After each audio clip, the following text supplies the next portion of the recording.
Il-film ta' Angelina Jolie u Brad Pitt kien ser isir f'bajja fin-naħa ta' fuq ta' Malta, iżda wara intervent tal-gvern sar għawdex. Għal dan il-Prim Ministru Joseph Muscat meta kienet jitkellem f'riċeviment tad-delegati għawċin tal-Partit Laburista.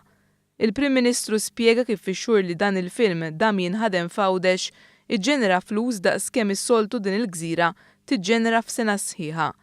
Il-Prim Ministru żvela wkoll kif għal din is-sena hemm maħsuba li jsiru żewġ proġetti ġodda f'għawdex li oriġinarjament kienu maħsuba għal Malta.